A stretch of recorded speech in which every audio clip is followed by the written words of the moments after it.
All right, Shalom. I want to start off, as always, by giving all praises and glory unto Yahweh, Bahashim Yahushai, Bahashim Racha Kodash, double honors unto the apostles, the elders, and the bishops of Great Millstone. I want to send much love into the brothers out there doing this work in truth and sincerity. And I also want to send peace and blessings unto the believers of the hopeful elect. And as you can see, the title of this lesson is going to be 5 Precepts about the Heathen Future Captivity. And this is a topic that the Christian church struggles with, because we all know that their doctrine is that all nations can be saved as long as they can believe, as long as they believe in Jesus Christ, right? That's their doctrine. But it's precepts in the Bible that contradicts their doctrine and their thought, okay? And they pretty much never address these precepts, because if they do, then they would have to retract their statement and question their beliefs. These precepts are written in their Bibles, but they have a bugged out understanding of them, okay? And so I'm going to get into these 5 precepts here to show you that without a doubt, here in the future, in the kingdom of heaven, these heathens will be in captivity, all right? So the first precept that I have here is the book of Psalms, chapter 149, starting here at verse 5. And it reads, "Let the saints be joyful in glory. Let them sing aloud upon their beds." Now, when will the saints, who are the Israelites, okay? And if you don't believe that the saints are the Israelites, let's go over here one chapter, scroll down, here to verse 13. This is Psalms 148 and 13. It says, "Let them praise the name of the Lord Yahweh, for his name alone is excellent. His glory is above the earth and heaven. He also exalted the horn of his people, the praise of all his saints, even of the children of Israel. A people near unto him, praise ye the Lord Yahweh." So the Israelites, okay, we are the saints, right? Now the angels are also considered saints, right? Holy ones. But here on earth, the Israelites are the saints.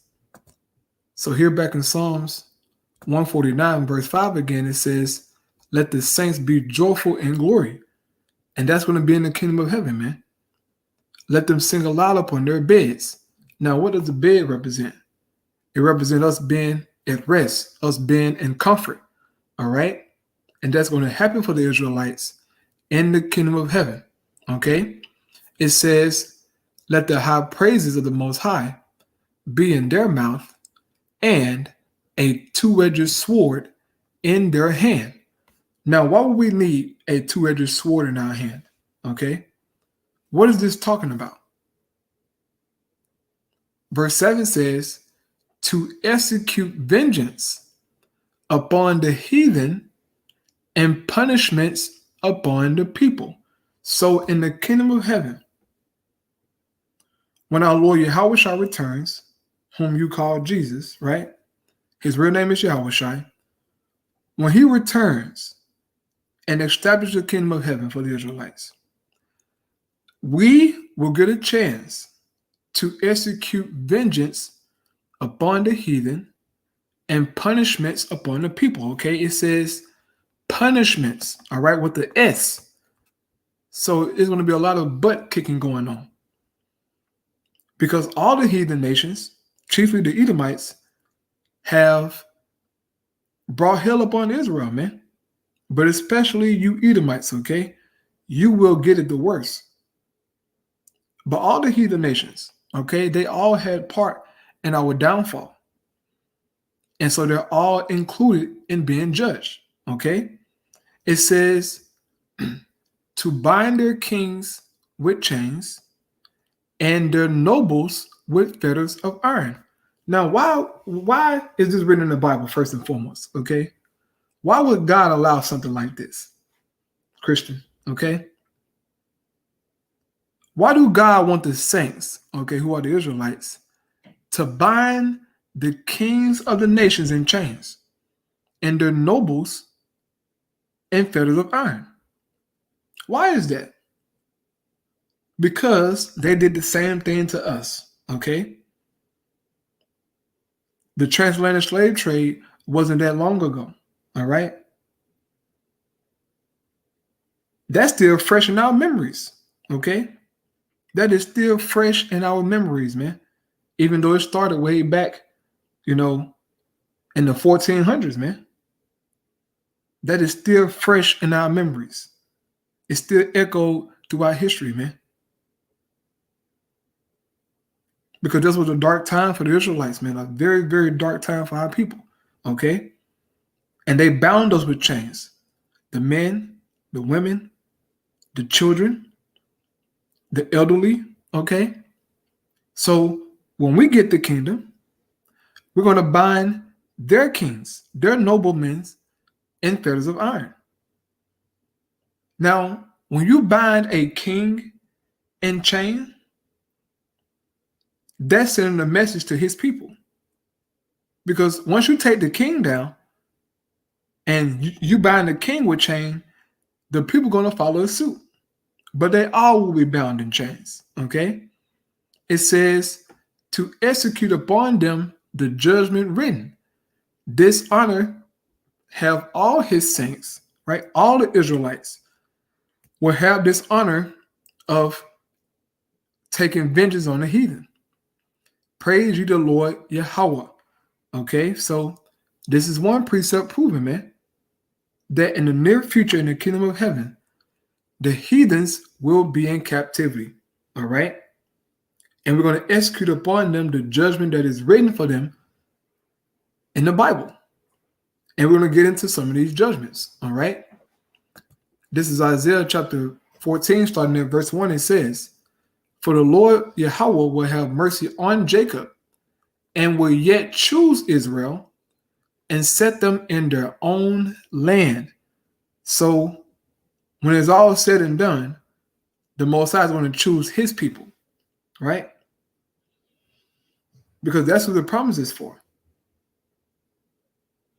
That's who the blessings are for, man. The Israelites, right? Jacob.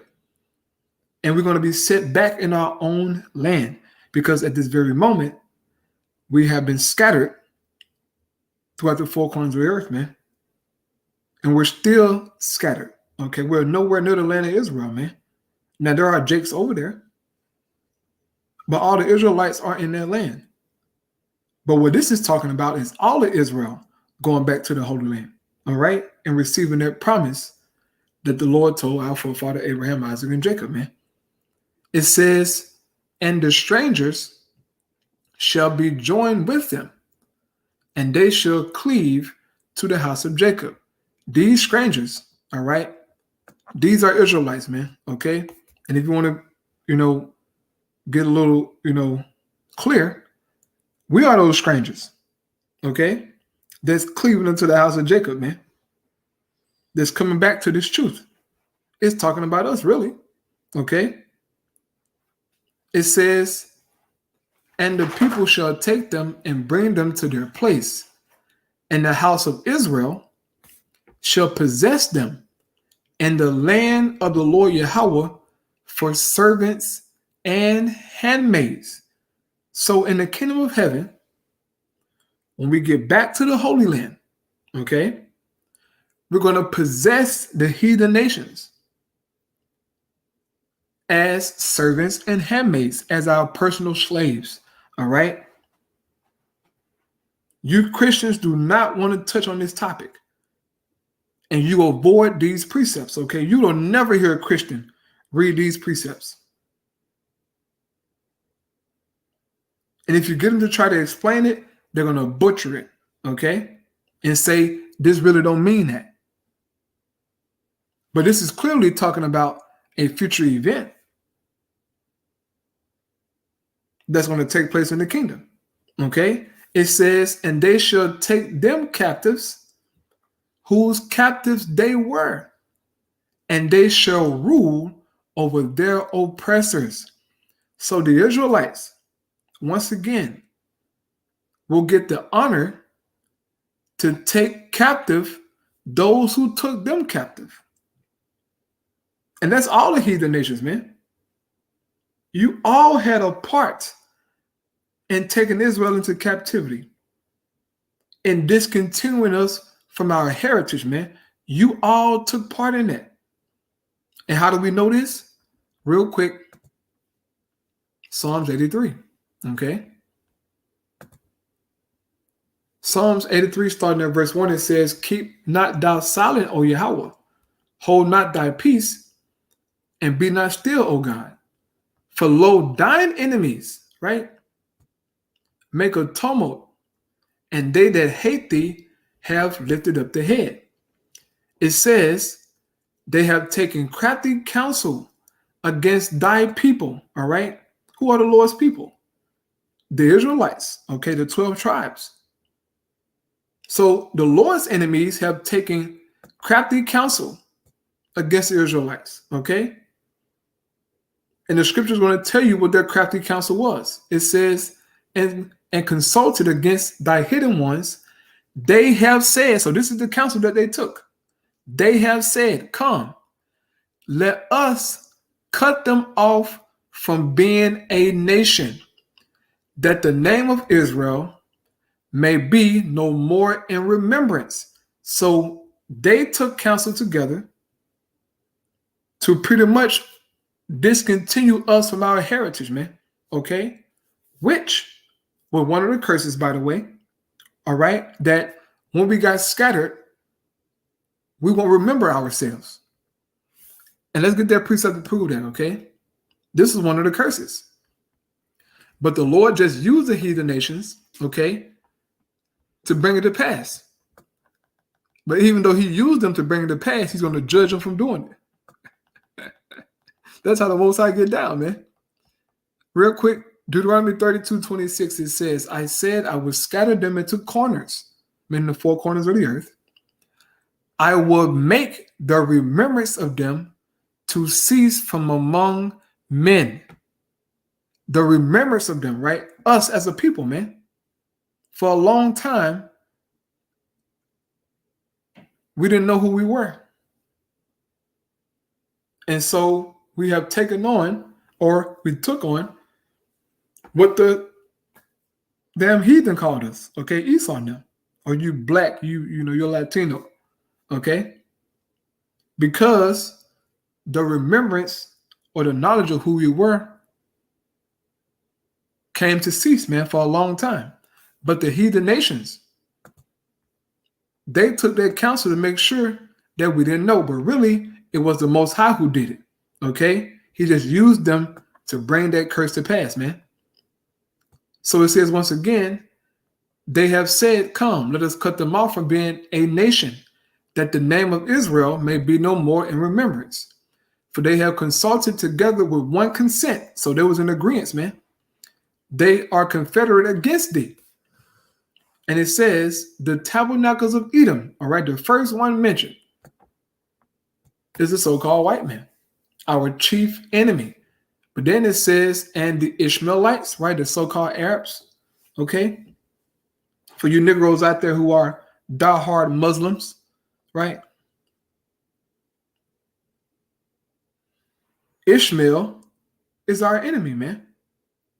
Ishmael took part in our downfall. Go read about the sub-Saharan slave trade, man. Ishmael was involved in that, all right?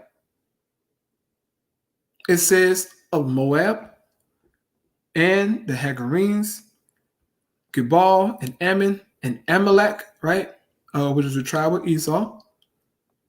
The chief tribe, right? The head tribe of the Edomites. The Philistines with the inhabitants of Tyre. And these, the Amalekites are the small hats, okay? That's them. It says, Ashur also is joined with them. They have hopened the children of Lot, Selah. So these nations, man, and pretty much all the nations, took counsel to take us down, to put us into captivity, right? To discontinue us from our heritage, man. But the Most High is saying here back in Isaiah 14, man, they're what? And the people shall take them and bring them to their place, and the house of Israel shall possess them in the land of Yahweh for servants and handmaids, right? And they shall take them captives, whose captives they were, and they shall rule over their oppressors. Now, I want to grab this word rule here in the Hebrew, okay?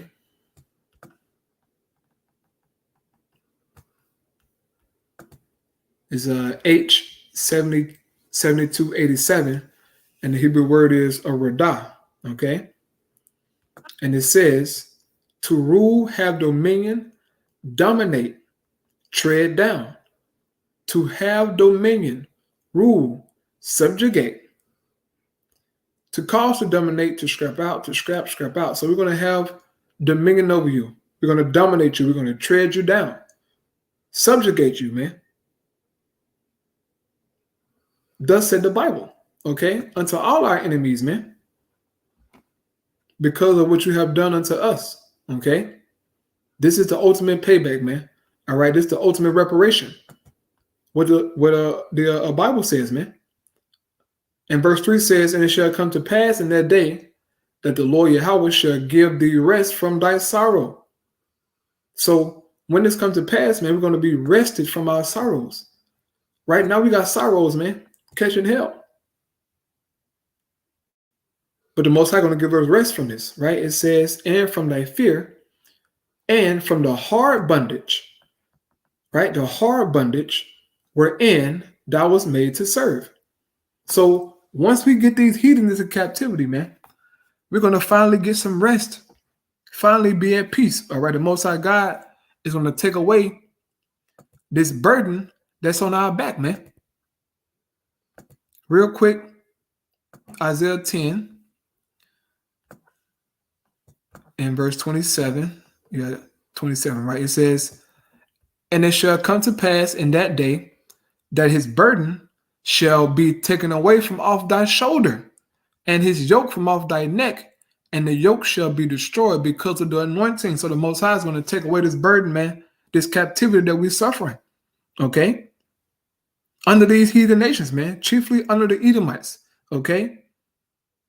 But as the curse says, we have been removed into all kingdoms, man, and we have become the tail instead of the head.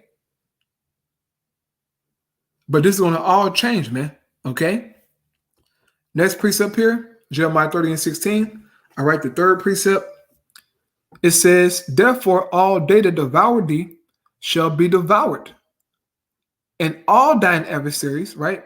All the adversaries we read about in Psalms 83. It says, every one of them shall go into captivity, right? Every one of them. It doesn't matter if they so-called believe in Jesus or are a Christian, a Muslim, it don't matter. You going into captivity, bound with chains, right? It says, and they that spoil thee shall be a spoil, and all that prey upon thee will I give for a prey. So we're going to get a chance to prey upon you, man, hunt you down, just as you did us, man. Put us in cages, right? You put hell on Jake, man. But this is the big payback, okay? All our adversaries, man. It says all thine adversaries, every one of them. So nobody is excluded. Every single heathen will be subjugated, will be in captivity, man. You cannot get around these precepts, okay? Christians like to dance around, and act as if these scriptures aren't in their Bible. But they are, okay? Hey, Shalom, brother. Shalom. Brother got Isaiah 61 and 5. Come. Yep. It says, and the stranger shall stand and feed your flocks, and the sons of the alien shall be your plowmen and your vine dressers. Right. That's on point, brother. In the kingdom, we're going to have them in the field, man. Just as they got Jake in the field right now.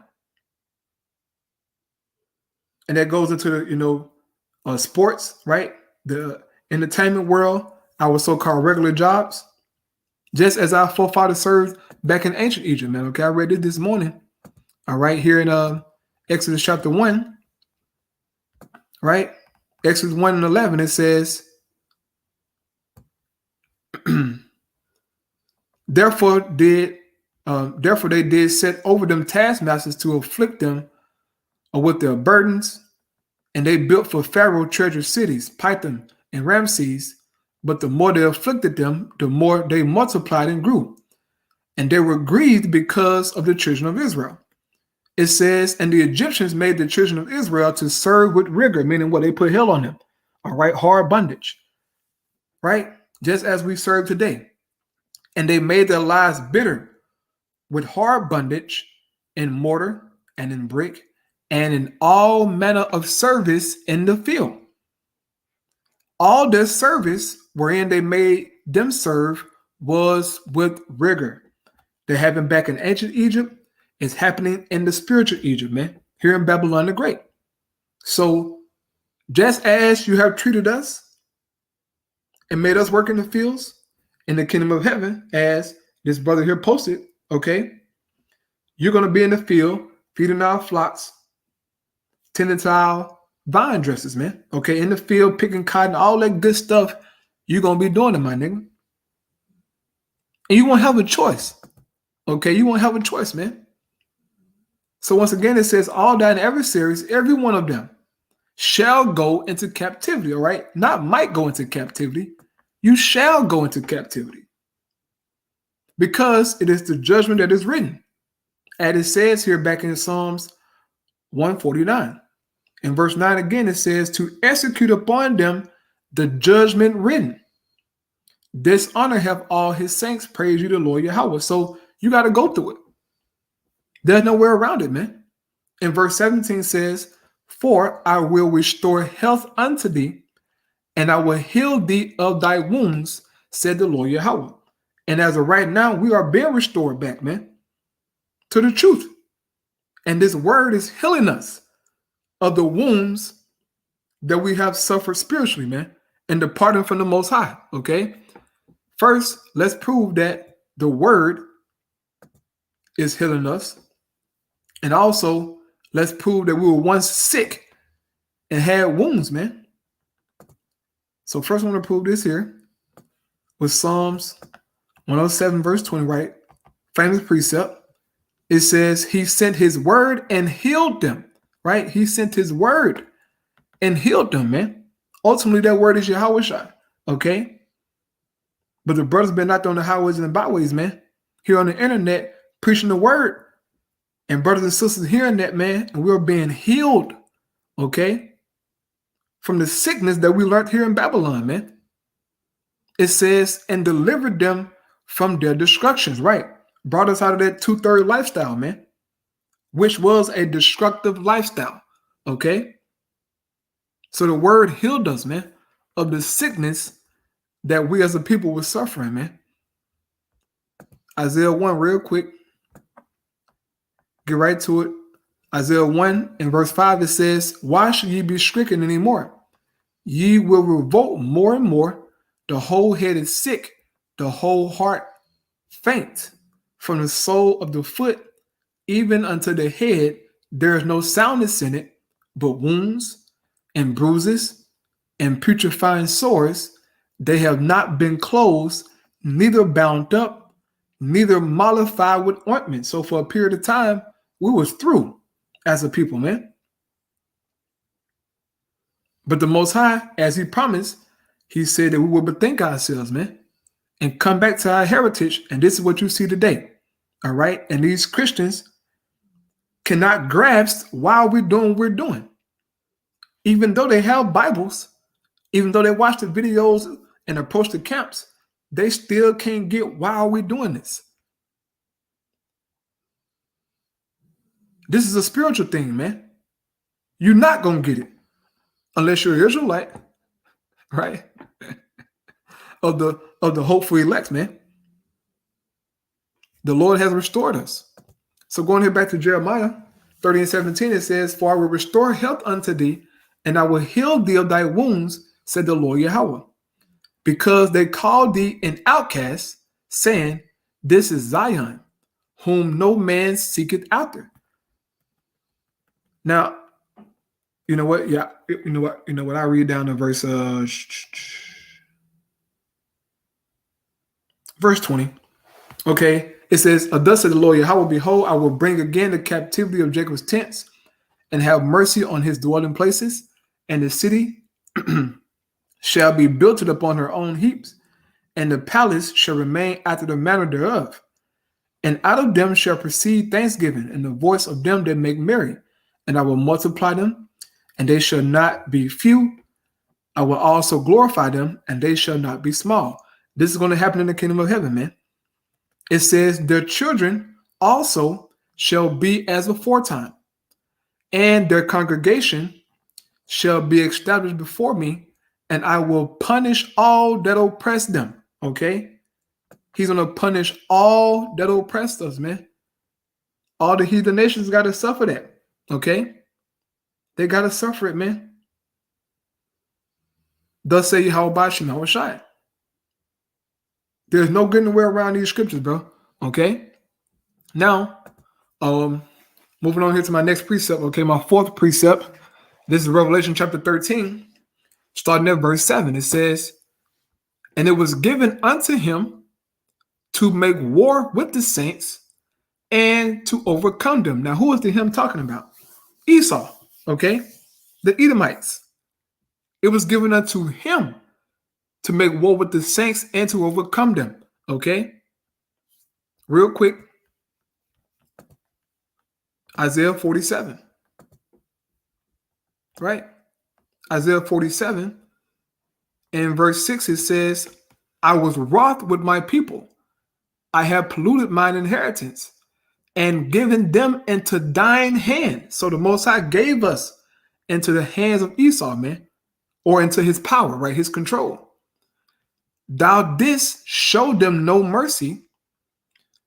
Upon the ancient hast thou very heavily laid thy yoke." So the Most High allowed this man to put hell on us, man. And to put us in captivity, okay?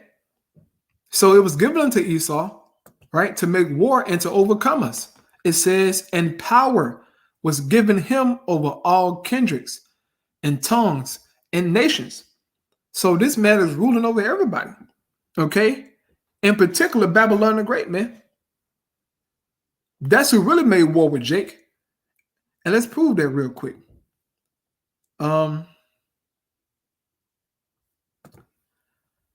Let's go to Revelation chapter 11, okay?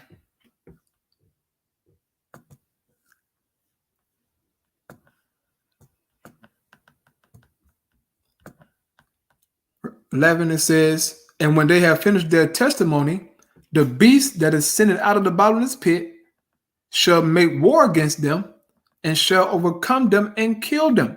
This is another scripture going into how Esau will overcome us, man, and kill us, or he killed us spiritually, okay? Right? It says, "And their dead bodies shall lie in the street of the great city, which spiritually is called Sodom and Egypt, where also our Lord was crucified." Where is this place talking about? This is Babylon the Great America, man. This is where we came at and we died spiritually as a people, okay? Ezekiel 37.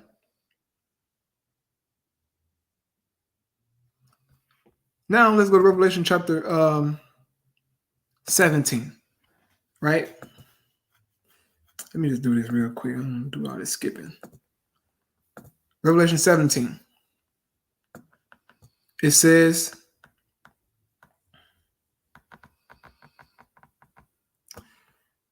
verse 5, it says, "And upon her forehead was a name written, Mystery, Babylon the Great, the mother of harlots and abominations of the earth. And I saw the woman drunken with the blood of the saints and with the blood of the martyrs of Yahweh Shai. And when I saw her, I wondered with great admiration." So the woman was drunken with the blood of the saints. Babylon, America, man. This is what we came, all right? Come on, beautiful precepts, brother. Beautiful precepts. Yep. Psalms 137, verse 7. It says, "Remember, O Lord Yahweh, the children of Edom in the day of Jerusalem, who said, raise it, even to the foundation thereof. O daughter of Babylon, who art to be destroyed, happy shall he be that rewarded thee as thou hast served us." Right. That's a good precept to go with that. Isaiah 47, right? The daughter of Babylon. That's talking about Esau, man. So going back to Revelation chapter 13 and verse 8, it says, "And all they that dwell upon earth shall worship him, whose names are written in the book of life of the Lamb slain from the foundation of the world." So the whole world is following after Esau, man, worshiping him. Okay? And we clearly see this, man. We clearly see the nations following the ways of Esau. Okay? Verse 9 says, "If any man have an ear, let him hear. He that leadeth into captivity shall go into captivity. He that killeth with the sword must be killed with the sword. Here is the patience and the faith of the saints." Now, why did John say this here in verse 10? He said this in verse 10 because of what happened to Jacob in verse 7. When Esau made war with the saints and overcame us, he put us into captivity. He killed us with the sword. And so John said, okay, verse 10, "He that leadeth into captivity shall go into captivity." So just as Esau led us into captivity, we're going to lead him into captivity. It says, "He that killeth with the sword must be killed with the sword." We all know that Esau's blessing is the sword, man. So he's going to be killed with the sword. It says, "Here is the patience and the faith of the saints." So the saints are patiently waiting to execute vengeance upon the him, right? The him that made war against them, man. And that's Esau Edom, okay, without a shadow of a doubt.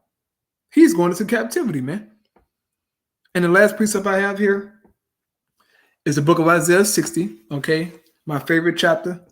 One of my favorite chapters, okay? I'm going to say one of my favorite chapters because I got a lot of favorite chapters. But Isaiah chapter 60 is at the top of the top one, okay? It's up there for me, all right? Because it's talking about the kingdom of heaven, man. So Isaiah 60 and 10, it says, "And the sons of strangers shall build up thy walls, and their kings shall minister unto thee. For in my wrath I smote thee, but in my favor have I had mercy on thee. Therefore thy gates shall be open continually. They shall not be shut day nor night, that men may bring unto thee the forces of the Gentiles," meaning their riches, "and that their kings may be brought." And how will their kings be brought to us? Psalms 147, starting at verse 7. Psalm 149, starting at verse 7. "To execute vengeance upon the heathen and punishments upon the people, to bind their kings with chains and their nobles with fetters of iron." So in Isaiah 60, when their kings are brought, they will be brought in chains and fetters of iron. Okay? That's a slave. That's a prisoner. That's a captive. That's how you did Jake back in slavery, man. You had Jake bound in freaking chains, bro. Okay? Looking at them pictures, man, pisses you off, bro. Because that shit actually fucking happened, man. Women, children, the elderly, he had them bound in fucking chains, man. Like animals, bro, like beasts. Okay? So how much more in the kingdom, man? You devils will be bound. All right? And look, we're gonna have access to some good material, all right, to bound you with. We're gonna have some good material, Esau. We're gonna have spiritual power. Our minds gonna be opened up. Brothers gonna get creative. Okay, brothers gonna get so creative. Okay, and we're gonna have your ass in captivity, boy. bound, okay? Just as those shekels and those irons, all right, was causing Jake's skin to rot, all right, to bleed, okay? From you having it so damn tight, man. We're going to get you back for that. Verse 12 says, for the nation and kingdom that will not serve thee shall perish. Yea, those nations shall be utterly wasted. So if you want to so-called act like you don't want to serve us, which I highly doubt it, okay? I highly, highly doubt it. But the Lord put this here just in case, because y'all gonna be in the flesh. So if you refuse, so-called, right? If you refuse to serve us according to the God of the Bible, you're going to be utterly wasted. You're going to perish, meaning what? You're going to ultimately be unalived. Okay? So these are 5 precepts, man, to show and prove that in the near future, right, the heathen will be captives. Okay? These precepts can't be denied. Okay? You can try to say what you want to say. Okay? I had, oh man, I had Jeremiah 30 and